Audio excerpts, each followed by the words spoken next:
তুমি খেতে কেন আসবো? হ্যাঁ, আমি তো এখানে এসেছি তোমাকে ছৌ মেরে তুলে নিয়ে যাওয়ার জন্য।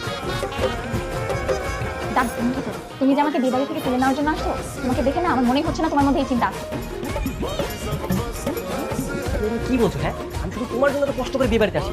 তুমি কি না বলছো তোমার জন্য আমার কোনো চিন্তা নেই? তাহলে বলো কি প্ল্যান করেছো, কখন পালাচ্ছেন?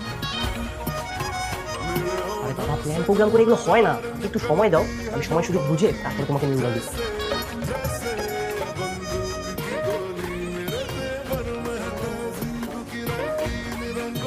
বিয়ে বাড়ি ঝামেলা তো। এই মিয়া, আপনি এখানে কি করেন? আরে